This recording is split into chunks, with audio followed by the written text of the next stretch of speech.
శ్రీరామనవమి శోభయాత్రలో పాల్గొనికి వస్తున్నారు. కానీ ఈ శోభయాత్ర అంటే ప్రతి సంవత్సరం చాలా శాంతిపూర్వకంగా మన శోభయాత్ర మనం తీస్తున్నాం. ఎక్కడ కూడా చిన్న కొట్లాట కాకుండా మనం శోభయాత్రని తీస్తున్నాం. కానీ పోయే సంవత్సరం కూడా లాస్ట్ మూమెంట్లో పోలీస్ అధికారులు మా పర్మిషన్ క్యాన్సిల్ చేసినారు. అనవసరం అసలు ఎవరి మాట విని పోలీసు వాళ్ళు మా పర్మిషన్ క్యాన్సిల్ చేసినారు అర్థమైతే లేదు.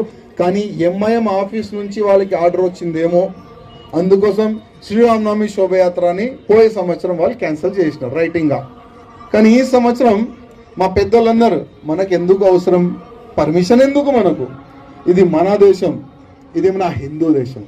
మన హిందూ దేశంలో మన ఫెస్టివల్ మనకు జరుపుకోనికి శోభయాత్ర తీయనికి ఎవరు పర్మిషన్ మనకు అవసరం లేదు.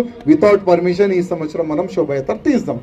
మా అధికారులు చెప్తున్నారు, అందుకోసం ఒక్క పర్మిషన్ కాపీ కూడా మనం పెట్టలేం.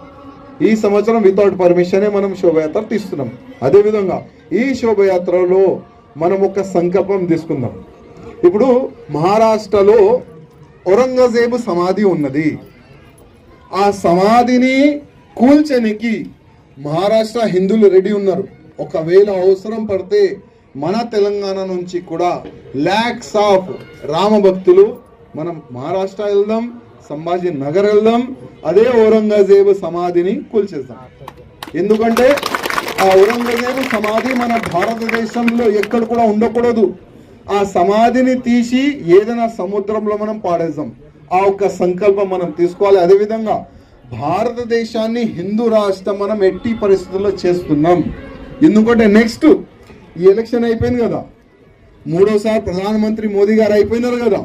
ఇప్పుడు మోదీ గారికి మనం చెప్దాం, మోదీ గారు 4వ సారి మీరు ప్రధానమంత్రి అవుతున్నారు. కానీ మీ ఎలక్షన్ మేనిఫెస్టోలో ఒక అంశం పెట్టండి, కాశీ మథుర, దాని తర్వాత భారతదేశం హిందూ రాష్ట్రం చేస్తాం.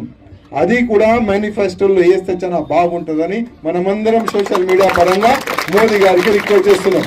ఎందుకంటే వచ్చే ఎలక్షన్ నేను ఛాలెంజ్ చేస్తున్నా, వచ్చే ఎలక్షన్ కాశీ మథుర హిందూ రాష్ట్రం దానిపైననే జరుగుతుంది. మీరు చూస్తారు, అందరు కూడా చూస్తారు.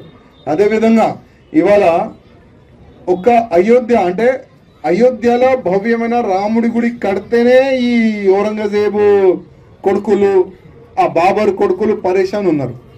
ఇప్పుడు ప్రారంభమైంది రామ మందిరం తర్వాత కాశీ మథుర తర్వాత ప్రతి ఒక్క మా గుళ్ళు పలగొట్టి వీళ్ళు ఎక్కడెక్కడ కట్టినారు కదా ఆ బాబరీ మసీదు, ప్రతి ఒక్క బాబరీ మసీదు కూల్చి భవ్యమైన మన గుడి మనం కడుతున్నాం. ఆ సంకల్పం కూడా మనం తీసుకుందాం. ఇంకా ఎవరిదైనా ఏదైనా క్వశ్చన్ ఉంటే మీరు అడగచ్చు. ఎవరైనా లేచినారా?